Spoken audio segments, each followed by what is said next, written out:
একসময় আতঙ্কের নাম ছিল যক্ষ্মা। সময়ের সাথে সাথে এই রোগের পরীক্ষা নিরীক্ষা ও চিকিৎসা হয়েছে সহজ। তবে ডিজিটাল বাংলাদেশ গড়ার পথে আরেক ধাপে গিয়ে নাটোরে এখন যক্ষ্মা রোগী শনাক্ত করছে এআই, আর্টিফিশিয়াল ইন্টেলিজেন্স। সাধারণ মানুষ এই সেবা পাচ্ছেন বিনামূল্যে।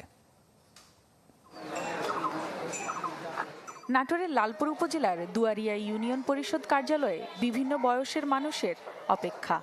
সবাই এসেছেন যক্ষ্মা রোগ নির্ণয়ে।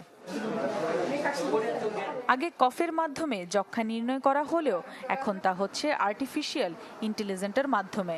অত্যাধুনিক এআই হিটম্যাপের মাধ্যমে খুবই অল্প সময়ে একজন ব্যক্তি জানতে পারছেন যক্ষ্মায় আক্রান্তের খবর।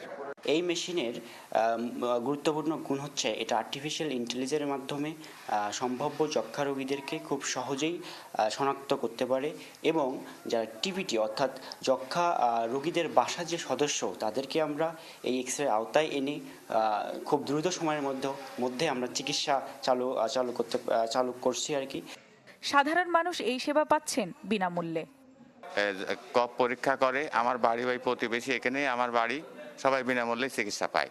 আমি যক্ষ্মা রোগের জন্য চিকিৎসা নিয়েছি, কিন্তু খুব উপকার পাইছি নিজেও, আরও এলাকাবাসী অনেকে চিকিৎসা নিয়েছে, মহিলা পুরুষ উভয়। এখানে আমাদের কোনো অর্থ লাগে না, আমরা বিনামূল্যে চিকিৎসা পাই। জেলা সিভিল সার্জনের প্রত্যাশা এ পদ্ধতি ব্যবহার করে যক্ষ্মা শনাক্তে এবং চিকিৎসায় গুরুত্বপূর্ণ ভূমিকা পালন করবে। এক্সরেটা আর্টিফিশিয়াল ইন্টেলিজেন্সের মাধ্যমে অতি সহজে আইডেন্টিফাই করছে যে কোন মানুষটার যক্ষ্মা হতে পারে। যখন আমরা এই আর্টিফিশিয়াল ইন্টেলিজেন্স বলে যে এই মানুষটার যক্ষ্মা হওয়ার সম্ভাবনা অনেক বেশি, তখন আমরা তার অন্যান্য পরীক্ষার মাধ্যমে নিশ্চিত হয়ে যাই। চলতি বছরের শুরু থেকে জেলায় এ পর্যন্ত 2254 জনকে পরীক্ষা করা হয়েছে, আর রোগী শনাক্ত হয়েছে 98 জন। Desk report, channel 24।